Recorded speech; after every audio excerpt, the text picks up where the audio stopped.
this year? I'm taking Mahomes. I mean, Mahomes is Tiger Woods in his prime at the Masters. No one should be favored over Patrick Mahomes because we saw what he did last year. The Kansas City Chiefs are a team that had questions and even doubt coming into this season because even though they have Patrick Mahomes, who he would be throwing to was the big thing that everyone was wondering about. In this video, I'm going to tell you why I think some of the young and newly drafted talent on this team is really going to step up and why this team could be more dangerous than ever. But before I begin, I would really appreciate it if you would drop a like and subscribe. It only takes 5 seconds, plus you can always change your mind. I'm now on the road to 20k subscribers, and your support truly means the world. So I guess the first thing I gotta talk about in this video is Patrick Mahomes, because he's obviously the guy that determines the fate of the Chiefs this season, and as the best player in the whole league, he's got a lot on his plate. And there's still a few guys like Chris Jones who aren't with the team, but Mahomes himself said that he's ready to roll with the guys that are currently in the locker room. He said, "I know how special it is here, and I know how special of a thing we've got going. I stay out of the contract stuff, but I know I've been lucky to be in this place, and I want to go out there and win as many championships as I can." I think this is going to be a crazy year for Mahomes because now that most of his original receiving group is gone, he's going to be motivated to prove he can put up MVP numbers with the new guys. But it will be a lot tougher to win the Super Bowl without a guy like Chris Jones on the defensive side of the ball. And Jones is one of the top 5 defensive players in all of football. So while I understand why Mahomes is only focused on the current guys on the roster, this is a much bigger deal than the Chiefs are making it out to be. And I think him not being there is going to be very noticeable in Week 1 against the Lions. But yeah, at the end of the day, as long as the Chiefs have Mahomes and Andy Reid, then this team has the highest ceiling in the league. And you can also add Travis Kelce as a name to make it a trio as well, because I think he's going to put up unreal numbers this year with that he's the #1 option for Mahomes by a large margin. As a fan of an opposing team, Kelce is one of the more annoying guys in the league in that you know he's always going to be open even in the most predictable situations. Like it will be 3rd and 14 and you just know Kelce is going to be wide open somewhere. It's like defenders just completely forget he's on the field, but part of it is also that he's just that good, and is one of the most clever route runners in the league. And for Andy Reid, he's pretty much undisputedly the best coach in the league right now, and I just love his creativity. I'm sure you already know by now, but he literally took a play that a janitor drew up and scored a touchdown with it. Even with all the winning the Chiefs have done over the last few years, this is a big season because if they want to go down as a dynasty and be talked about decades and decades from now, they need to win 1 or 2 more championships. And this team is so dangerous this season because of how many points they can put on the board.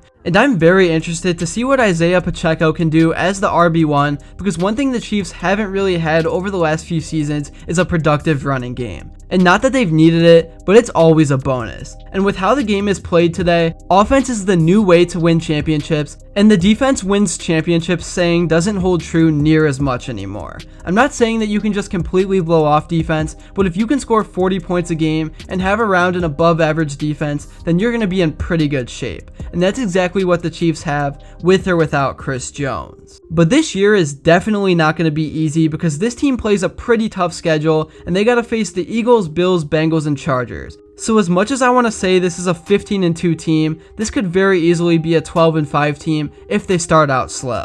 Anyways, now I want to switch things over to the defense and talk about some of the potential breakout candidates and players that stood out in camp as we head into Week 1. The first guy I want to talk about is Trent McDuffie because at corner, he really impressed many people down the stretch of last season. He's a very versatile, do-it-all type of player, and that's what really makes him stand out. And he's definitely going to take a leap after gaining more experience last year. The next guy I want to talk about is Brian Cook, who is headed toward being the starting safety.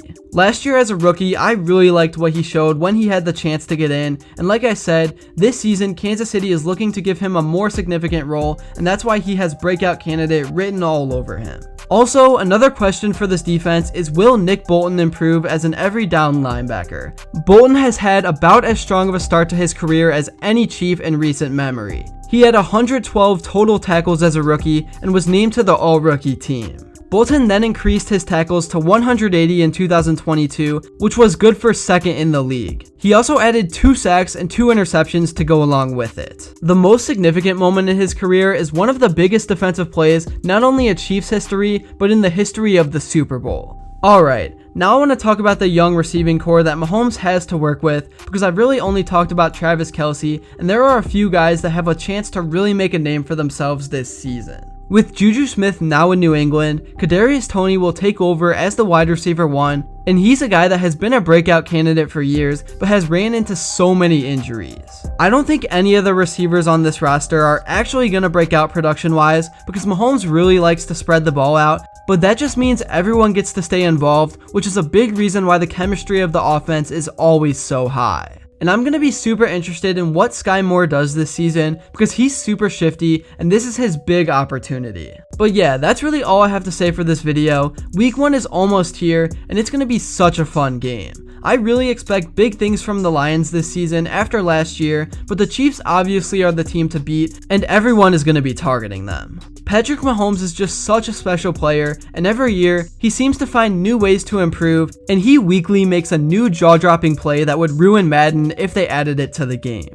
Let me know in the comments below what your predictions are for this team now that week 1 is less than 1 week away, and I'm going to go with 13-4 just because of the strength of schedule. But like I've said a million times, with Patrick Mahomes under center, literally anything can happen.